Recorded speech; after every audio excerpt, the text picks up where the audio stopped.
Hello and welcome to Backyard Farmer. I'm Kim Todd. We're glad you could join us for the next hour of answering your gardening questions. We are so grateful for our faithful audience and their questions each week. We'd like to hear from you. You can send us your questions and pictures to byf@unl.edu. We do need to know as much as you can tell us about what's going on. Do make sure you tell us where you live. Also keep in mind that we get hundreds of emails a week, so we really can't answer everybody's questions on the air. There's a good chance somebody else has answered the same question recently. You can check out those past programs on the Backyard Farmer YouTube channel. Do not forget to follow us on those social media pages, Facebook, Twitter, Pinterest. As always, we'll start with samples. Wayne, that's taken a little journey down your paper there. Yeah, it sure has. I was trying to get it up for a nice camera angle. What I have is a grass carrier wasp that I caught out of my dining room window just today. So it should be a nice timely sample. I'm going to make the camera people mad. I'm going to hold it in my hand. So this particular wasp will make nests in cavities. They're common in bee hotels as well. They carry grass in to line the nest, and then they will stock it with tree crickets that they have paralyzed and carried into the nest. They have one generation each year. This one has a nice iridescent green in that black background color going on with it. So one of the good guys makes for an interesting conversation piece when you've got grass sticking out of your window and people are wondering what's going on. Excellent. Thank you, Wayne. All right, Dennis, what did we bring today? Okay, we're still getting a lot of people wondering, is it a mole or is it a vole? Okay, so here we have our two critters. This one on this side, this little guy with a short tail, hard to see his eyes, and just normal types of paws is a vole. This one is a vegetarian. Eats only seeds, may eat some vegetables. I mean, it also gets up into the zucchini and eats the surface of the zucchini or pumpkins. It can also girdle trees, but it is a complete herbivore, and it leaves trails on the surface. So when the grass is growing vigorously, you don't see their trails, but when the grass is not growing in the winter, you see their trails. Again, they're not under the surface, they're just down to the surface. The vole with a V. Vegetarian vole with Vegetarian with a V, right. Next is a mole with an M. This one is a carnivore, eats no vegetation, okay? So a poison peanut goes in the mouth and out the mouth, and it doesn't even hurt them, okay? This one eats mainly worms, but can eat some other insects in the ground. Ants are their second choice. Third choice, maybe grubs, okay? Grubs are a small part of their diet. But these are just under the surface, looking for those earthworms, ripping with these big paws in front for his size, swimming through and ripping the roots of the grass. So they're not killing the grass by eating the grass, they're ripping the roots so the grass can't take up moisture or water, and therefore it turns brown and dies. Because they eat no vegetation. So V for vole. V for voles and vegetation, and M for moles and meat. Perfect. That's a great way to remember them. And people probably have both in their landscape. You could. Yeah. Right. Yeah. All right, Kelly, you have a ugly and a not so ugly over there, right? That's right. Yep. Tree planting season is just around the corner. September and October are great times to plant trees, but now is the time to be thinking about what you want to plant so you don't make a mistake. And right here, I have on this side, you can see it's kind of yellowish. So which tree would you rather have in your landscape? This nice, beautiful dark green one or the yellowish one? So the yellow one is pin oak, and they're very susceptible to chlorosis, which you're going to learn more about in one of our videos later, so I'm not going to talk about it. The one, this one right here, the dark green one, is a red oak. And it's one of our native oaks, so it's adapted to our soil, our alkaline soils in Nebraska, which is what causes the iron chlorosis in trees like pin oak. Swamp white oak can get a lot of chlorosis. So do some research, do some studying, ask some questions.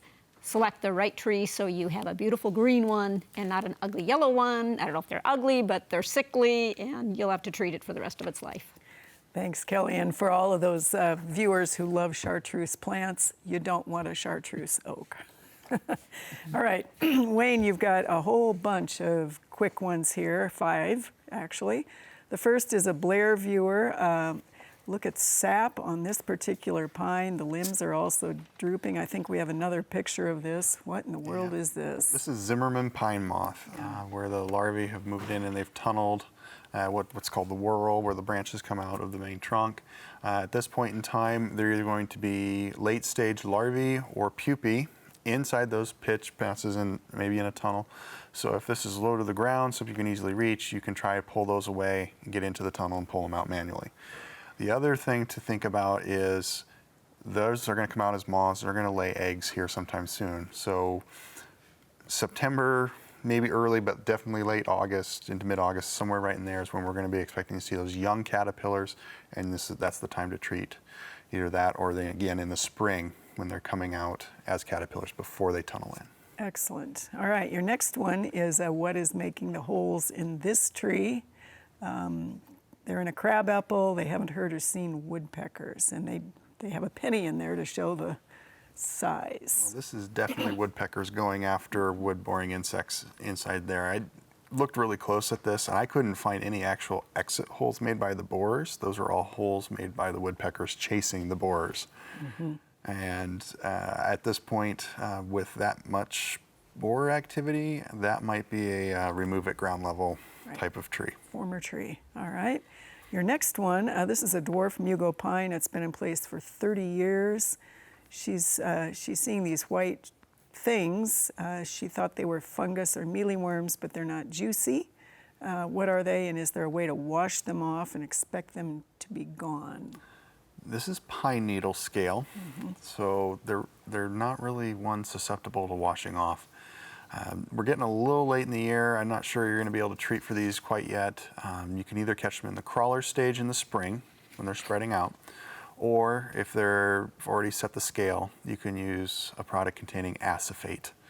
That's a systemic that gets to scales very nicely. All right, and your next one is Beaver Lake. It's a cool thing they discovered. What is it?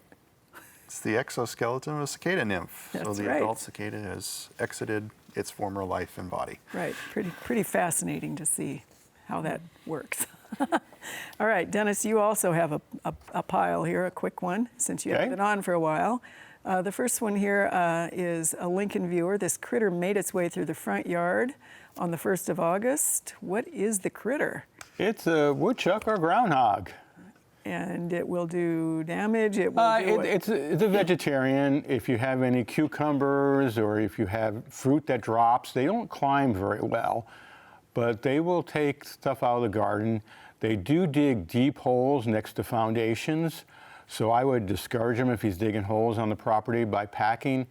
They're diurnal. They come out during the day, so when you can chase them away from the hole, pack it with road gravel, and then pack dirt over the top of it, and then he'll be discouraged and go someplace else. They're pretty solitary this time of year. The mother is in one hole with the babies. They're leaving the mother, and the males are by themselves anyway, so.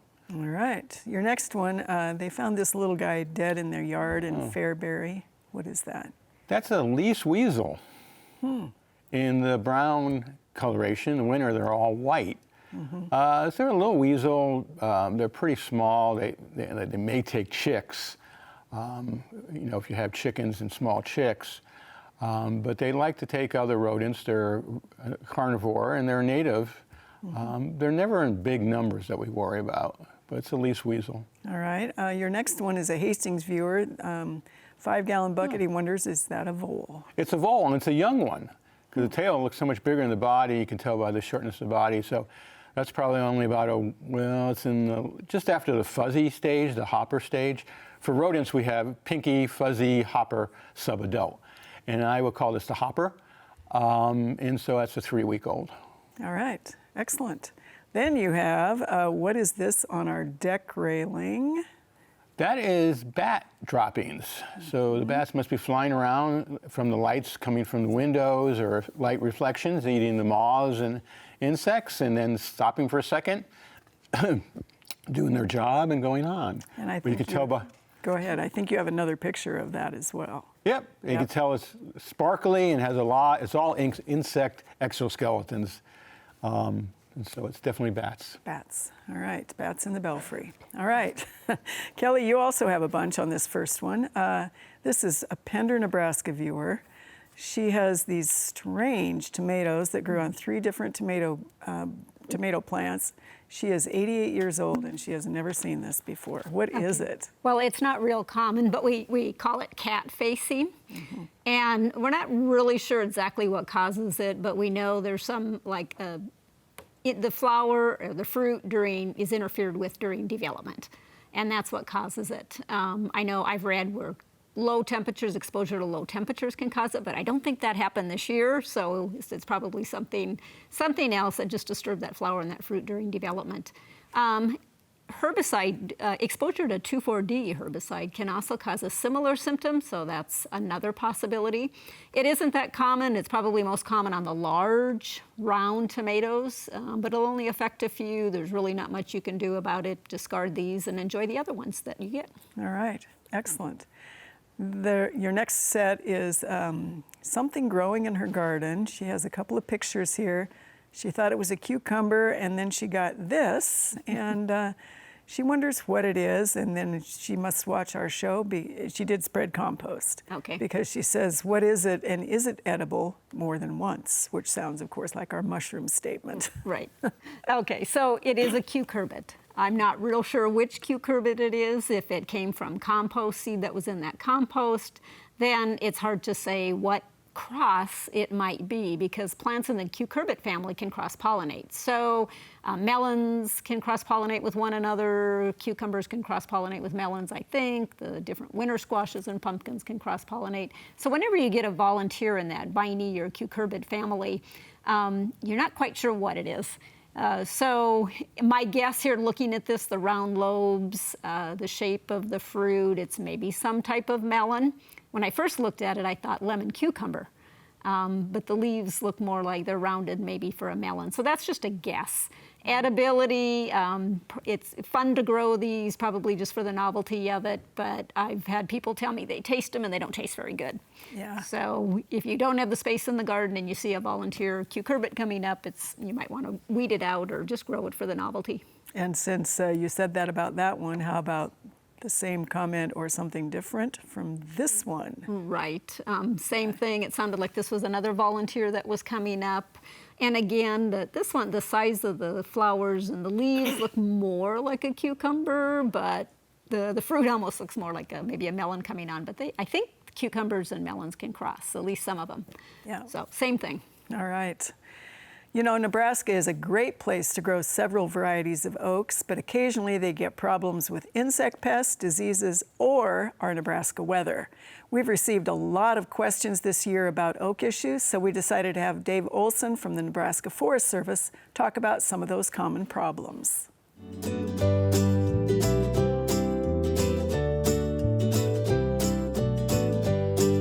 There are a lot of problems with oak trees that we've been seeing this season and over many seasons. There's a lot of things that just being an oak tree in Nebraska that it'll end up facing. Some of these are environmental, things like herbicide damage, things like chlorosis, which is actually a nutrient deficiency, and some of the other ones might be things like insects or diseases attacking the tree. Now, if you've been out and looking at your oak tree and you notice that the leaves are kind of misshapen, they're almost curled down in a way or curled in a weird way, a lot of times we attribute that to herbicide damage. That's something caused likely by growth regulator type herbicides volatilizing and drifting off target and then impacting those leaves. Generally, you'll see this shortly after the leaves emerge in the spring if you're paying close attention. There really isn't a lot that can be done for this. I would say limit the use of herbicides in your landscape as much as possible to kind of limit those impacts. But aside from that, as long as the tree doesn't get hit too hard with that and it's in healthy shape otherwise, it should recover. There is a condition known as chlorosis as well. You might notice this. You'll see a lot of pin oaks around Lincoln and especially in other parts of Nebraska as well, turning kind of a yellow lime green color almost, with the dark green still being in the vein. This is actually caused by a nutrient deficiency, usually a result of the tree not being able to take up enough iron, and it's actually because our soils are way too alkaline for some of these species. We usually recommend not planting red oaks if you have alkaline soils, so go with something in the white oak group will generally do a lot better. And if you do have this on a mature tree, there are different things you can do, different soil amendments or treatments of iron that's actually soluble that the tree can uptake and utilize. You might also notice, especially this time of year, some insect damage on the tree. When we're starting to move into the fall now or into the late summer, we'll generally see a lot of lace bugs, which are tiny insects with piercing, sucking mouthparts. Their backs kind of look like a lace pattern, and they'll be feeding on the leaves, kind of causing the leaves to turn more of a blotchy color. They won't quite look as fresh as they did in the spring. Usually not a big issue as long as your tree's healthy. It's a pretty common occurrence, and the tree's getting towards the end of the season anyway. Another insect that we do see from time to time, we saw a lot of it last year, not so much this year, although I have seen a few trees around, and that's the oak twig girdler. It's a small insect, actually closely related to emerald ash borer, but a native species that girdles the end of the branch tip and ends up killing off some of those branch tips. And some of the years it might be quite severe. You might notice a lot of your branch tips in your oak, tends to be red oak again, turning brown, and they'll eventually fall off. Not something to be concerned about, not really something that can be treated for, but I would say just keep your tree in as healthy of condition as possible. Lastly, one thing that we've just been seeing a lot of is damage to trees from the kind of hard environmental conditions we've had over the last winter. Last fall and the previous fall before that, we had a lot of hard freezes really early on in the season where temperatures dipped into the single digits in late October, early November, and that can cause dieback on trees if they're not prepared for that. And you might also see some bark damage from that, and sometimes that can take years to show up. So just be aware that that is happening, and that might be attributable to some of the damage you've been seeing. So with your oak trees, I would say, just be out there taking a look at things, keep an eye on them, and try to note when the damage is occurring too. Be keeping a close eye on them if you are noticing damage. Is it something that's affecting the whole tree? Is it occurring at a certain time of the year? And does it really seem to be harming the tree in any way? And that'll usually help with diagnosis and to tell you if it's something you actually need to be concerned about. Different species of oaks do well across the state, really, but just like everything else, there are some problems that might arise with them.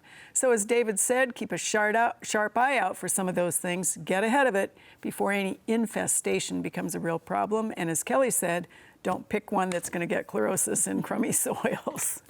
All right, so let's see. The next set of insect questions, Wayne. This is in Omaha. She did a typical chop to her asters. This year they started to look really yellow and bad. The aster died, and they also had some yellowing on the bottom, which later spread to the whole plant. She also saw small bugs that were black with whitish borders / legs.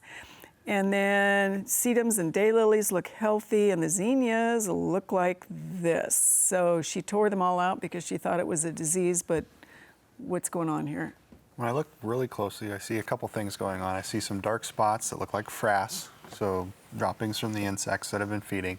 And then the other thing that I'm noticing is I'm seeing small spots that look like they've been fed upon on each leaf. Mm-hmm. Some areas look like more than others. Since they had problems with the aster yellowing and dying back, that probably was aster yellows, which means they've got leaf hoppers active. Mm-hmm. And leaf hoppers do this kind of damage when they feed. They can feed on individual spots on the leaves and give them that, what we call stippling look. So she shouldn't have torn them out for disease, but...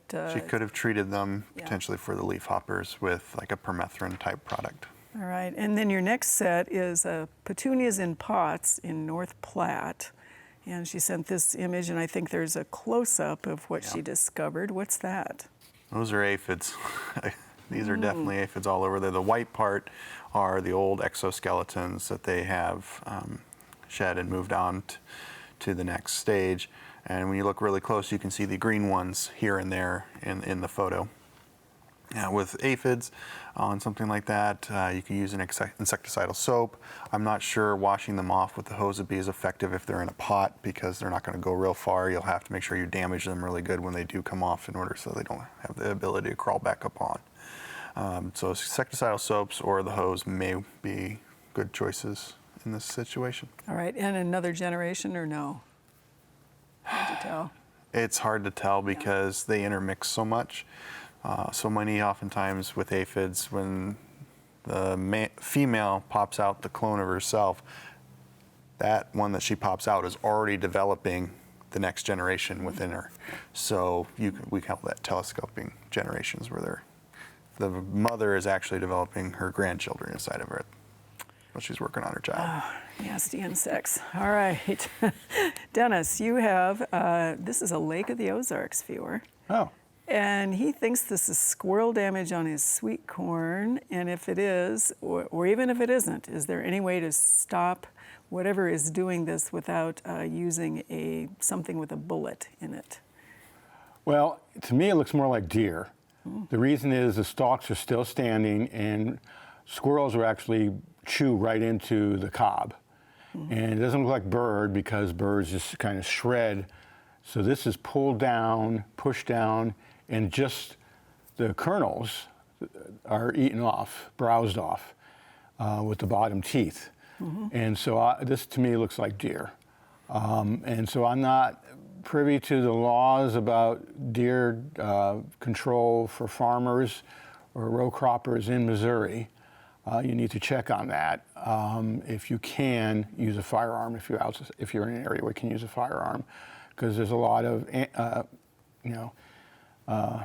different off-season allowed for depredation. Otherwise, putting one line of electric fence around there, and every 3 foot putting a piece of aluminum foil with peanut butter, and put it about 4 foot high, the deer will come up and it'll put its nose, most tender part, to that aluminum foil first before it crosses it, and it'll drop it to its knees and it'll never cross that line again. I did that when I had my acreage, and it stopped them from getting sweet corn for years. Just one line of electric fence, which you would use for a horse or cattle, and a little teepee of aluminum foil with peanut butter underneath it. Works really well. All right. Your next one is, this is Ithaca, and he thinks this is raccoon scat. What do you think? It kind of looks a little bit like young raccoon, but it's not buried. But as black as it is, and of course with the seeds too, it can also be opossum. So I would say you're on the cusp between a young raccoon and an opossum. An adult raccoon would probably try to bury that, and you would see some kind of grass over the top of it. All right. And your next one here is, this is a Lincoln viewer. She has succulents, and she said part of it got eaten in the morning and another part in the afternoon, and that's the teeth marks. Yeah, and deer love succulents, but those are small teeth. And I couldn't see if they're lagomorphs, rabbits, or voles, and it looks small enough that it was probably voles. And voles will actually climb, the succulent. They can climb a little and just eat those succulents. So, yeah. All right. She needs a trail cam. Yep. Okay. Or just measure the teeth marks. There you go.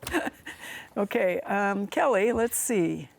Your next one is a viewer who has a magnolia, and it is in terrible condition.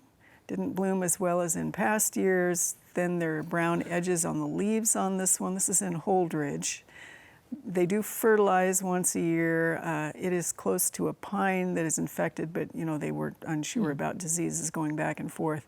And the brown in the turf on the other picture was actually a little bit of an oops with fertilizer. Okay.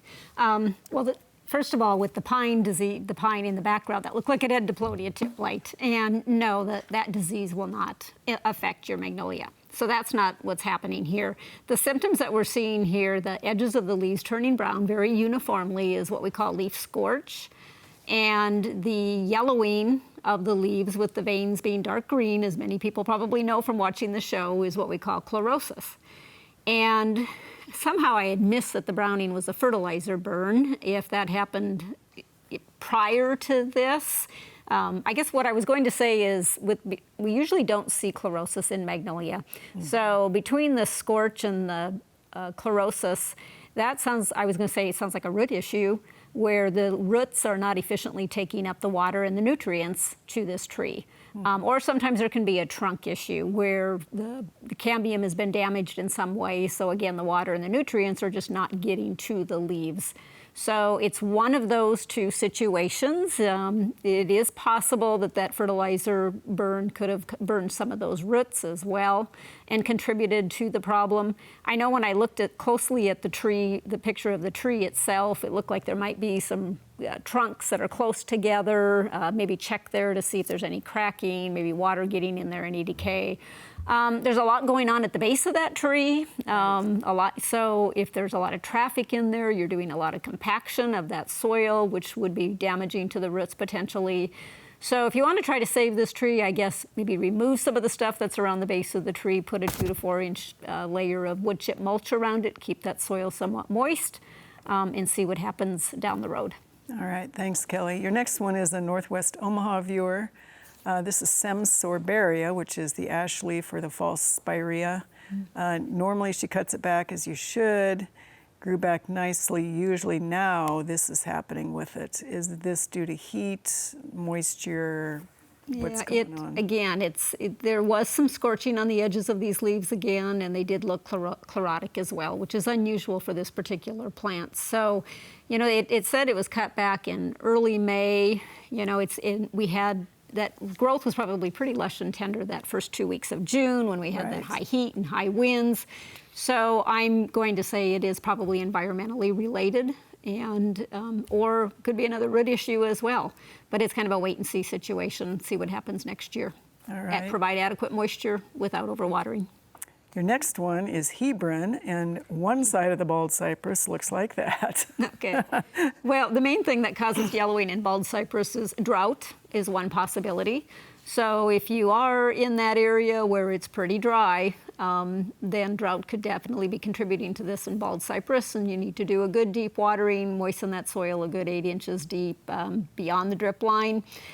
Put some mulch around that base. We always recommend that. Now, bald cypress can also get iron chlorosis as well. So if you do not, we don't see it very often, but it is susceptible to it. So I would lean more towards the drought, but if you absolutely don't think that's a possibility, then you could try an iron treatment, but it's probably, I'd wait till next spring to do that. All right, thanks, Kelly. Well, we've been focusing on some specific plants in our garden recently, but tonight Terry's going to talk about how everything is coming along. Let's see what's happening in the Backyard Farmer Garden.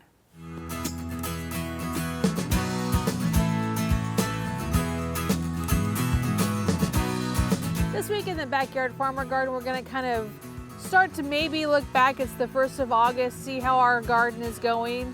Remember, we really didn't even get started planting until the 1st of June because of the pandemic and stuff. So our plants are looking actually fantastic.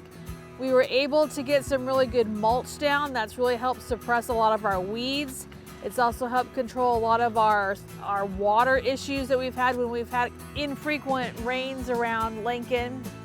And it's also helping incorporate new organic matter into our soil. We are moving into fall, so we actually do have some of our fall crops in. We have some lettuces, radishes, replanted some of our summer squash so that we will continue to have some produce further into the season. Plus, we've also started harvesting our produce. So to date, over the past 2 weeks, we have about 140 pounds that have been harvested and donated back to local food banks within the East Campus area. So stop by the Backyard Farmer Garden and check it out.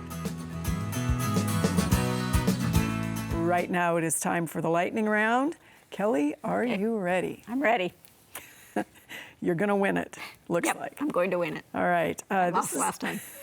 This is an Omaha viewer who had a 2.5-inch caliper autumn blaze maple planted 2 weeks ago, and it is turning red. What's up with that? Transplanting shock. Start with a smaller tree if you can, and probably don't plant. Wait till early August or early September to plant. All right. This is a viewer who planted tomatillos and did not get them thinned. Mm-hmm. She's wondering, is it too late to thin them? You can try to thin it, but earlier would have been better. All right. We have another tomatillo question, and this viewer, all the edges of the foliage is turning yellow. Have you seen that before? I have not seen that. I don't know for sure what's going on. Make sure you're not overwatering.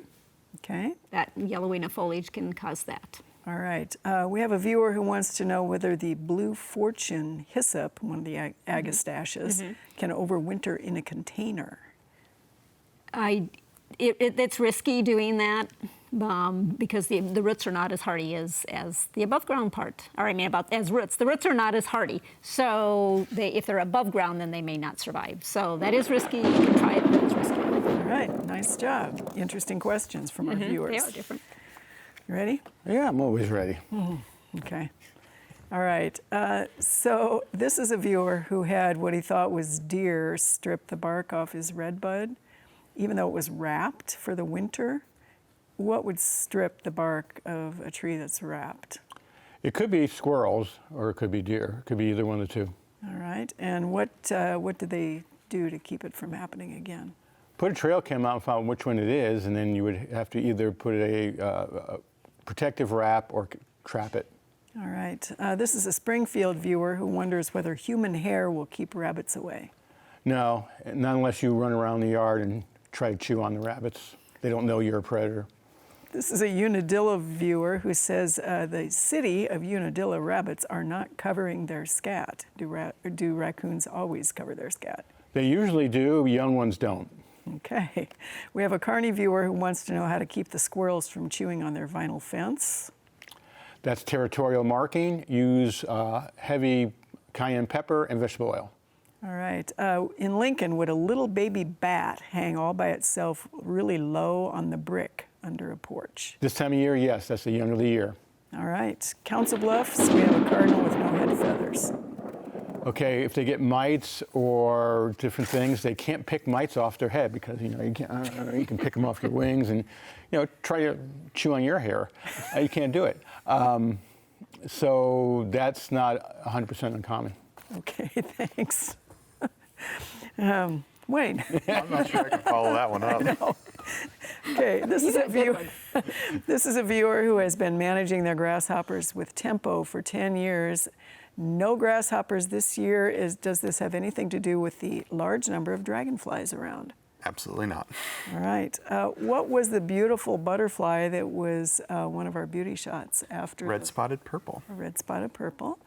All right. It seems like green June beetles are really in great numbers this year. Are they good things or bad things? Bad things. They're an invasive species. All right. We have an Omaha viewer who has bees or wasps coming out from under their porch boards. How do they get them to move on? They'll probably have to treat for it. Best thing to do would be identify them as a wasp if you can. Most pest control companies don't like to be labeled as bee killers. Okay. They have too many aphids to get off with a spray of the hose, so what can they use instead on their milkweed? Insecticidal soap would work well. All right. What is the damage at the base of zucchini and squash that just looks terrible right now? Squash vine borer. And Japanese beetles are still here. Is there any control for next year? Control the adults now to prevent the egg laying to reduce the population for next year. Excellent. My goodness, good rounds. Tiebreaker, we need a tiebreaker. You guys can arm wrestle. Oh, wait. Oh, that's not social distancing. No, we can't do that. No bueno. We got to stay 6 foot apart. You can do it like this, and we'll see who wins. Maybe we can have like a water balloon throwing. Yeah. Throw water balloons at each other. All right, Kelly, what do we have for plants? Okay, well, we have a Rudbeckia here that I have never seen. It's Henry Eilers, very fine. It's called a quill Rudbeckia. So probably because of the tiny petals, the narrow petals, I should say. So that's a unique one to me. It's tall, can get about 4 feet tall, stands upright, so it's a vertical plant. Nice dark green foliage and will bloom best in full sun. The white one here is a baby's breath called Oldham's baby's breath. This is kind of a broad spreading plant. I don't know if you can get a close-up enough of the leaf. Kim says they're glaucous. So that's kind of a powdery, gray, powdery appearance there, but it's kind of tough to see. It's not as much as some others, but kind of a powdery grayish color. And this one will tolerate heavier soils, so some of those heavier clay soils better than our regular baby's breath. Excellent. Thank you so much. Okay, Wayne, your first question here is Lincoln. They were pulling weeds and found these guys. What do they have going on here? Yeah, this is honey milkweed. and these are oleander aphids. And if you look really closely on the one leaf up towards the top and the center, there's a monarch caterpillar chomping down on that. Yep, so very cool. All right, then we have a Lincoln viewer who says, what are these insects? And it looks like they just hatched and they laid eggs also on butternut squash. These are squash bugs. Squish as quickly as possible. All right, your next one is, they found these during an 8-inch renovation project, soft capsules. They think they have an embryo inside, clear dot. The soil is heavy, heavy, heavy clay. What is it? Okay, so we don't know. Jody and I talked about this to try and figure it out. We even involved Kyle Broderick to see if it was fungal related, because there are some that have these bodies that sit down in the soil and later lead to the fruiting body. And given the situation under heavy clay that deep down, it doesn't fit. So really probably the best thing for this viewer to do would be to submit these to the diagnostic clinic for a closer inspection to figure out what they really are. Excellent. And then we have, this is verdigris. This is your last one. What is this on an elderberry bush? This is a Cecropia moth caterpillar. So this would be our largest moth in the state that is permanent here. And we have some moths that are a little bit larger that get blown up from the south every year, but they don't reproduce here like these do. A beauty. All right, Dennis. So your next one here is, he's had these pushed up sections of the yard along the house and even away from it. He has to constantly step it down. He wanted to know, is this voles? He didn't see burrow openings, and this is elkhorn. Right. This is a mole upheaving, and it's a very particular mole, and he doesn't like the grass right up to the house, and you haven't been weed eating properly, so it's going along the house, killing the grass right up next to the house. You know, some moles just are very, very much particular on how grass grows. Sheesh. Okay, your next one is a Lincoln viewer, which is a path built through the garden, they think, by a vole. That's the head of their puppy, by the way, their dog. That's not a skunk. No, it's not a skunk. No. Okay. She's seen it moving twice, though, very fast. It was almost black and had a white tip on it. That's definitely a vole. So now we saw the mole and the vole. So this is on top of the surface, and the other one's below the surface. So this is the one eating the seeds. All right. Your third one here is the backyard adjacent to the woods is completely torn up. They wonder if this is deer. No. This is either, the way it's torn up in small pieces, it's either skunk or possum looking after grubs. All right. And Or some kind of insect in the lawn. That may not be grubs, but it's not earthworms. It's probably some kind of larvae in the lawn. all right. And your next one here is, let's see, holes in the ground near a small creek at the back of an Right. acreage. That's crayfish. Prairie crayfish hole. That's what they So- call a prairie crayfish chimney. And that's Boone, Iowa, by the Yeah, way. they're good, and there is a couple of crayfish, I don't know about Iowa, but in Nebraska that are protected, and they're not going to do much harm. All right. And then you have one more that is actually a dirt mound by a pepper plant. This is in St. Paul. Wondering what caused this one. Well, this is Wayne's, because this is cicada wasp. Okay. You can tell by the coffee ground looking dirt that was brought out by an insect, not a mammal or rodent. All right. So all sorts of insects pretending that they're Dennis's creatures or vice versa. You know, the insects were here first, so yeah. Okay, Kelly, your first question here is about an elm. This is the Accolade elm. And he's shown a couple of different pictures of it.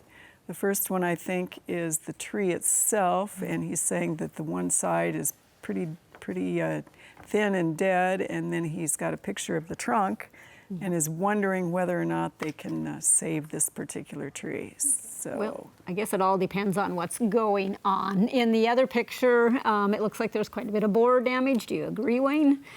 Which is unusual for elm. I mean, elms, any tree can get borers, but we don't see a lot of borers in elms, or at least I don't. So that tells me that borers tend to attack stressed trees. So that tells me that this tree is stressed for some reason, so the borers have moved in and maybe trying to finish it off or cause a lot more damage. So You know, I don't, why it was stressed to begin with. I can't see the base of the tree. Maybe it was planted too deep. With tree planting season coming up, I'm going to take this time to say, learn how to plant a tree at the correct depth, because many of them are planted much too deep, and that leads to problems for the rest of the tree's life. I don't know, Wayne, do you think any hope for this tree on treating it? I mean, there's only a little bit of dieback so far. I would have liked to have seen something in here for scale, so I could have seen how large those exit holes are, because we do have elm bark beetles that do carry Dutch elm. So that would be one possibility. And without seeing anything closer on the rest of the tree, it's hard to say if the Dutch elm is really the problem here with this, or if this is another board. But with as close as these are together, my guess is they probably are elm bark beetles that are And getting in an there. accolade is supposed to be one that's resistant. Yeah. So, All right, so your that's next gonna- set, Kelly, is Donovan. This is an autumn blaze maple, and a couple pictures of this one. She's wondering if this tree can be saved between the roots and the shoots. Okay, well, it's autumn blaze has many issues, and this one, the trunk was wounded, so what we're seeing there is we're seeing wound wood growing and trying to seal that wound. Autumn blaze is a cross between a silver maple and a red maple, so the roots on the surface kind of go along with the characteristics of a silver maple. Kind of when you plant this tree, you kind of get the worst of both worlds. The tree looks like it's trying to seal off that wound, but it doesn't look like it's doing a very good job of it. If you see any sign of decay in it, given the issues with this tree, you might want to consider replacement with a better cultivar, better type of tree. All right, thanks, Kelly. Well, if you go outside and check out your own landscape, you might find a few of your favorites are starting to get crowded, or perhaps even look a little bit ragged in the middle. That might be a good sign that it's time to divide them. Jeff and I took our sharp shovels out to show you the proper way to divide some big ornamentals.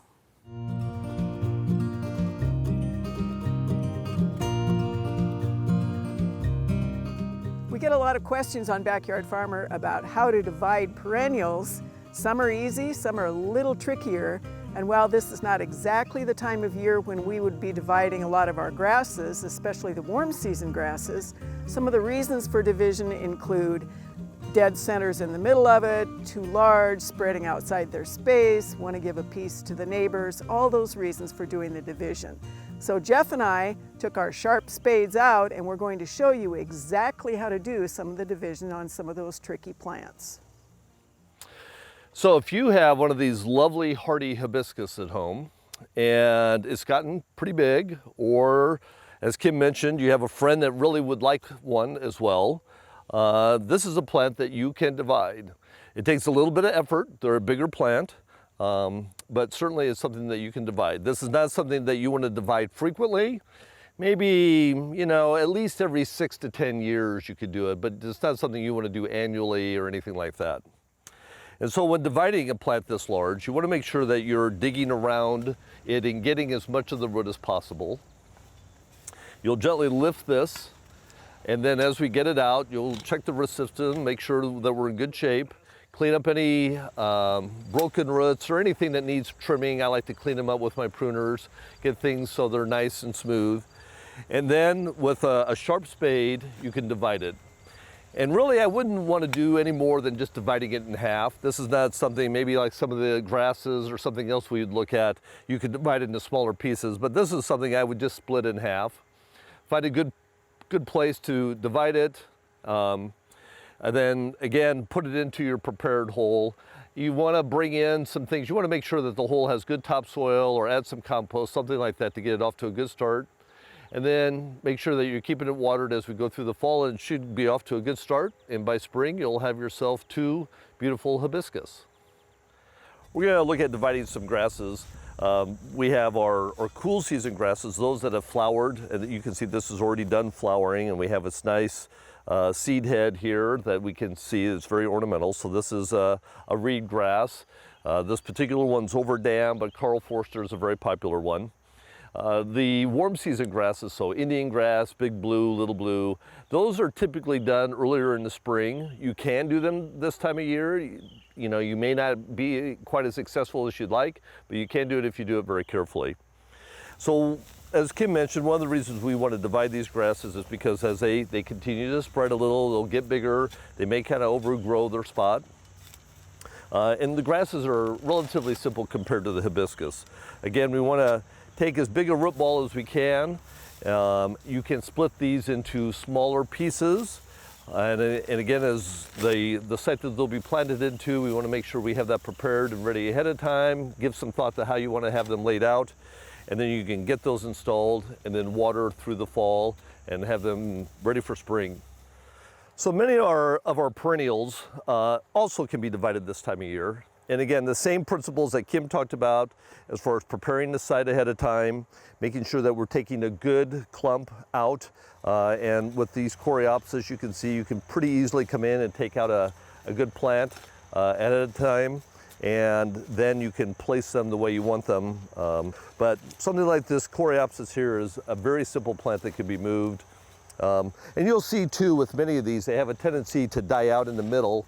So one other approach may be to come in and look at adding some compost or something into the middle of some of these plants to help give them a little bit more life going forward. So the long and the short of it is, if you really do need to divide some of these big perennials, choose your season wisely. Make sure you have somebody to help you get that plant out of the ground, but dig the hole where it's going to live first, and make sure your tools are sharp. We're getting close to exactly the right time to be able to divide some of those plants. So now is a really good time to go out and scout and make those plans both for the division and for who gets all the extras. Some of which should come with a warning. All right, so your first insect question, this is really for both of you, sort of, it's strange. Okay. This insect, Wayne, was found on a dead mink at Holmes Lake. What is it? It's an American carrion beetle. All right. And that's very characteristic, that yellow pronotum with the black center. Okay, doing its job on the dead creature. All right, your next one is an ID of this beautiful wasp.